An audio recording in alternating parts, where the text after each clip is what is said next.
Hi, I'm going to talk to you today about laughter.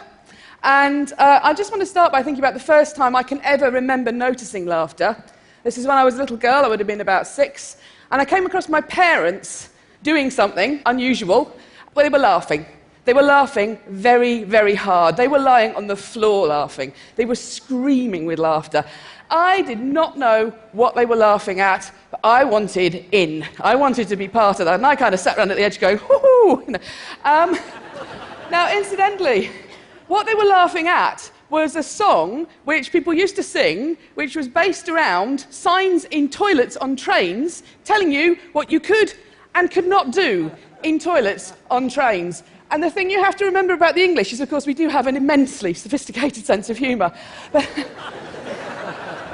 at the time, I didn't understand anything of that. I just cared about the laughter. And actually, as a neuroscientist, I've come to care about it again. And it is a really weird thing to do. What I'm going to do now is just play some examples of real human beings laughing. And I want you just to think about the sound people make and how odd that can be. And in fact, how primitive laughter is as a sound. It's much more like an animal call than it is like speech. So here we've got some laughter for you. The first one is pretty joyful. We're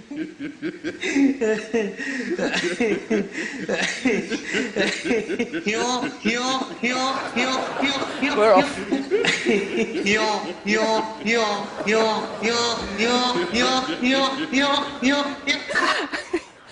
Now, this next guy, I need him to breathe. There's a point in this where I'm just like, oh, you've got to get some air in there, mates, because he just sounds like he's breathing out.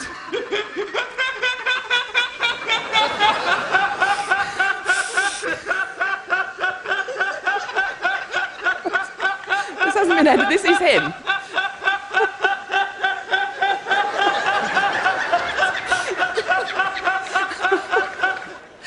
And finally we have, this is a human female laughing. And laughter can take us to some pretty odd places in terms of making noises.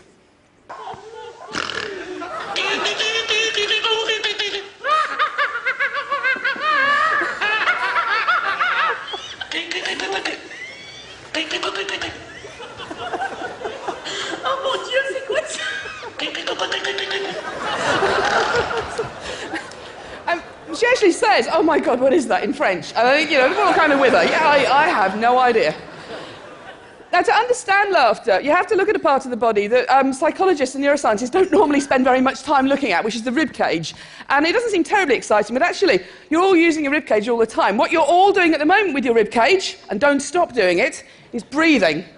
So you use the intercostal muscles, the muscles between your ribs, to bring air in and out of your lungs just by expanding and contracting your rib cage. And if I was to put a strap around the outside of your chest, called a breath belt, and just look at that movement, you see a sort of rather gentle sinusoidal movement. So that's breathing. You're all doing it, don't stop. As soon as you start talking, you start using your breathing completely differently. So what I'm doing now is you see something much more like this. In talking, you use a very fine movement of the rib cage to squeeze the air out. And in fact, we're the only animals that can do this. It's why we can talk at all. Now, both talking and breathing has a mortal enemy, and that enemy is laughter. Because what happens when you laugh is those same muscles start to contract very regularly, and you get this very marked sort of zigzagging, and that's just squeezing the air out of you. It literally is that basic a way of making a sound. You could be stamping on somebody. It's having the same effect. You're just squeezing air out, and each of those contractions gives you a sound. And now the contractions run together, you can get these spasms, and that's when you start getting these kind of things happening. And I'm brilliant at this. Now, in terms of the science of laughter, there isn't very much, but it does turn out that pretty much everything we think we know about laughter is wrong. So it's not at all unusual, for example, to hear people say humans are the only animals that laugh. Nietzsche thought, oh, humans are the only animals that laugh. In fact, you find laughter throughout the mammals. It's been well described and well observed in primates, but you also see it in rats. And wherever you find it, humans, primates, rats, you find it associated with things like tickling. And that's the same for humans. You find it associated with play, and all mammals play. And wherever you find it, it's associated with interactions. So Robert Provine, who's done a lot of work on this, has pointed out that you are 30 times more likely to laugh if you are with somebody else than if you're on your own. And where you find most laughter is in social interactions like conversation. So if you ask human beings, when do you laugh? They'll talk about comedy, and they'll talk about humour, and they'll talk about jokes. If you look at when they laugh, they're laughing with their friends. And when we laugh with people, we're hardly ever actually laughing at jokes. You are laughing to show people that you understand them, that you agree with them, that you're part of the same group as them. You're laughing to show that you like them. You might even love them. You're doing all that at the same time as talking to them. And in fact, the laughter is doing a lot of that emotional work for you. Something that Robert Provine has pointed out, as you can see here, and in fact, the reason why we were laughing when we heard those funny laughs at the start, and why I was laughing when I found my parents laughing, is that it's an enormously behaviourally contagious effect. You can catch laughter from somebody else, and you are more likely to catch laughter off somebody else if you know them. So it's still modulated by this social context. You have to put humour to one side and think about the social meaning of laughter, because that's where that's where its origins lie. Now, something I've got very interested in is different kinds of laughter, and we have some neurobiological evidence about how human beings vocalise that suggests there might be two kinds of laughs that we have. So it seems possible that the neurobiology for helpless, involuntary laughter, like my parents lying on the floor screaming about a silly song, might have a different basis to it than some of that more polite social laughter that you encounter, which isn't horrible laughter, but it's somebody's behaviour somebody is doing as part of their communicative act to you, part of their interaction with you. They are sort of choosing to do this. Now, in our evolution, we've developed two different ways of vocalising. Involuntary vocalisations are part of an older system, the more voluntary vocalisations, like the speech I'm doing now. So we might imagine that laughter might actually have two different roots. So I've been looking at this in more detail. And to do this, we've had to make recordings of people laughing, and we've just had to do whatever it takes to make people laugh. And we've got those same people to produce more posed social laughter. So you said, imagine your friend told a joke, and you're laughing because you like your friend, but not really because the joke's all that. So I'm going to play you a couple of those. I want you to tell me if you think this laughter is real laughter, or if you think it's posed. So is this involuntary laughter or more voluntary laughter?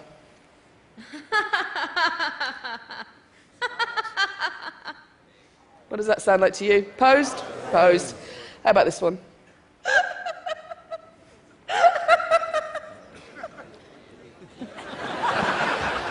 I'm the best. Not really. And, now that was helpless laughter. And in fact, to record that, all they had to do was record me watching one of my friends listening to something I knew she wanted to laugh at, and I just started doing this. Now, what you find is that people are good at telling the difference between real and posed laughter. They seem to be different things to us. Interestingly, you see something quite similar with chimpanzees. Chimpanzees laugh differently if they're being tickled than if they're playing with each other. And we might be seeing something like that here, these sort of involuntary laughter, tickling laughter, being different from social laughter. They're acoustically very different. The real laughs are longer. They're higher in pitch. When you start laughing hard, you start squeezing air out from your lungs under much higher pressures than you could ever produce voluntarily. So, for example, I could never pitch my voice that high to sing. And also, as I say, you start to get these sort of contractions and these weird whistling sounds, all of which mean that real laughter is extremely easy, or feels extremely easy to spot. In contrast, posed laughter, which we sort of think, well, it might sound a bit fake. Actually, it's not. It seems to be, it's such an important social cue. We use it a lot. We're choosing to laugh in a lot of situations. It seems to be its own thing. So, for example, you find nasality in posed laughter, that kind of ha-ha-ha-ha sound that you never get, you could not do if you were laughing involuntarily. So there do seem to be genuinely these two different sorts of things. We took it into the scanner to see how brains respond when you hear laughter. And when you do this, this is a really boring experiment. We just played people real and posed laughs. We didn't tell them it was a study on laughter, and we put other sounds in there to distract them. And all they're doing is lying, listening to sounds. We don't tell them to do anything. Nonetheless, when you hear real laughter and when you hear posed laughter, the brains are responding completely differently, significantly differently. What you see in the regions in blue, which lies in auditory cortex, are the brain areas that respond more to the real laughs. And what it seems to be the case, when you hear somebody laughing involuntarily, you hear sounds you would never hear in any other context. It's very unambiguous, and it seems to be associated with greater auditory processing of these novel sounds.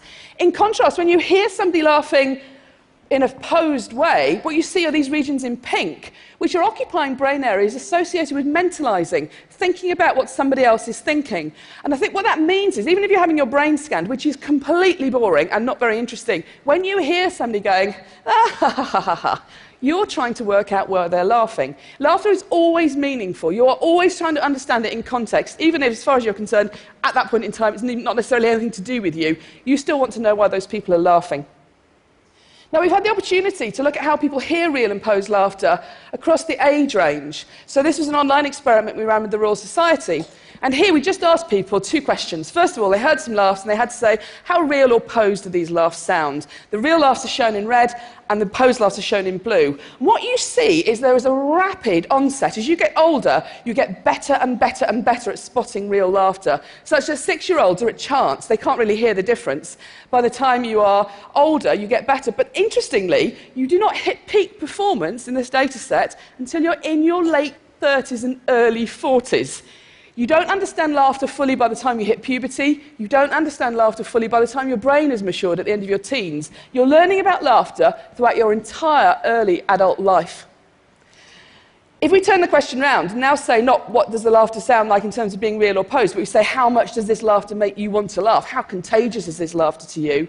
We see a different profile. And here, the younger you are, the more you want to join in when you hear laughter. Remember me laughing with my parents and I got no idea what was going on. You really can see this. Now everybody, young and old, finds the real laughs more contagious than the posed laughs, but as you get older, it all becomes less contagious to you. Now either we're all just becoming really grumpy as we get older, or it may mean that as you understand laughter better, and you are getting better at doing that, you need more than just hearing people laugh to want to laugh. You need the social stuff there. So we've got a very interesting behaviour about which a lot of our sort of lay assumptions are incorrect. But I'm coming to see that actually there's even more to laughter than it's an important social emotion we should look at, because it turns out people are phenomenally nuanced in terms of how we use laughter. There's a really lovely set of studies coming out from Robert Levinson's lab in California, where he's doing a longitudinal study with couples. He gets married couples, men and women, into the lab, and he gives them stressful conversations to have while he wires them up to a polygraph so he can see them becoming stressed. So you've got the 2 of them in there, and he'll say to the husband, tell me something that your wife does that irritates you. And what you see is immediately, just run that one through your head briefly, you and your partner, you can imagine everybody gets a bit more stressed as soon as that starts. You can see physically people become more stressed. What he finds is that the couples who manage that feeling of stress with laughter, positive emotions like laughter, not only immediately become less stressed, they can see them physically feeling better, they're dealing with this unpleasant situation better together, they are also the couples that report higher levels of satisfaction in their relationship and they stay together for longer. So in fact, when you look at close relationships, laughter is a phenomenally useful index of how people are regulating their emotions together. We're not just emitting at each other to show that we like each other, we're making ourselves feel better together. Now, I don't think this is going to be limited to romantic relationships. I think this is probably going to be a characteristic of close emotional relationships such as you might have with friends, which explains my next clip, which is of a YouTube video of some young men in the former East Germany on making a video to promote their heavy metal band, and it's extremely macho and the mood is very serious, and I want you to notice what happens in terms of laughter when things go wrong and how quickly that happens and how that changes the mood. He's cold, he's about to get wet, he's got swimming trunks on, he's got a towel. Ice. What might possibly happen? Video starts. Serious mood. And my new band is called Cisco. We're off. And his friends are already laughing. They're already laughing. Hard. He's not laughing yet.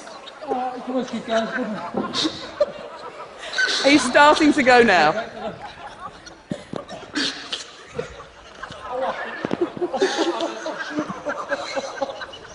And now they're all off.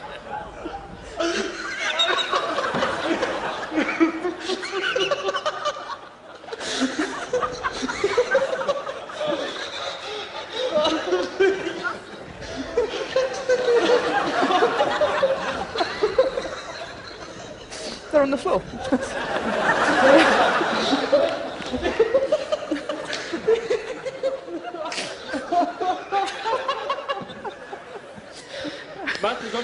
The thing I really like about that is it's all very kind of serious until he jumps onto the ice, and as soon as he doesn't go through the ice, but also there isn't blood and bone everywhere, his friends start laughing.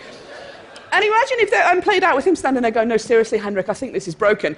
And we wouldn't enjoy watching that. That would be stressful. Or if he was running around with a visibly broken leg laughing and his friends all going, Henrik, I think we need to go to the hospital now.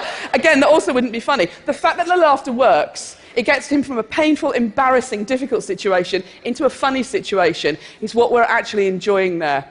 And I think that's a really interesting use, and it's actually happening all the time. So, for example, I can remember now something very much like this happening at my father's funeral. We weren't jumping around on the ice in our underpants. We're not Canadian. But,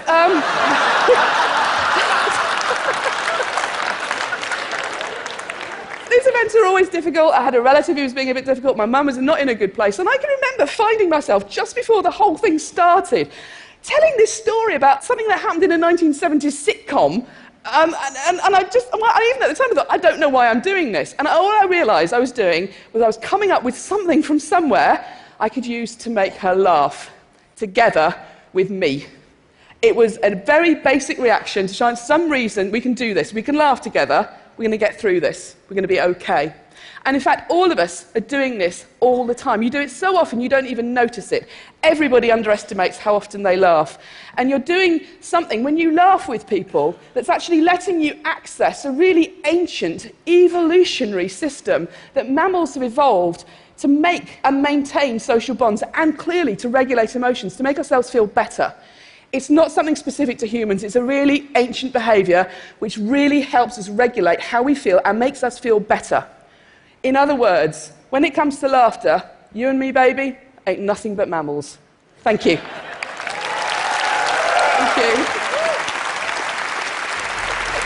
Thank you.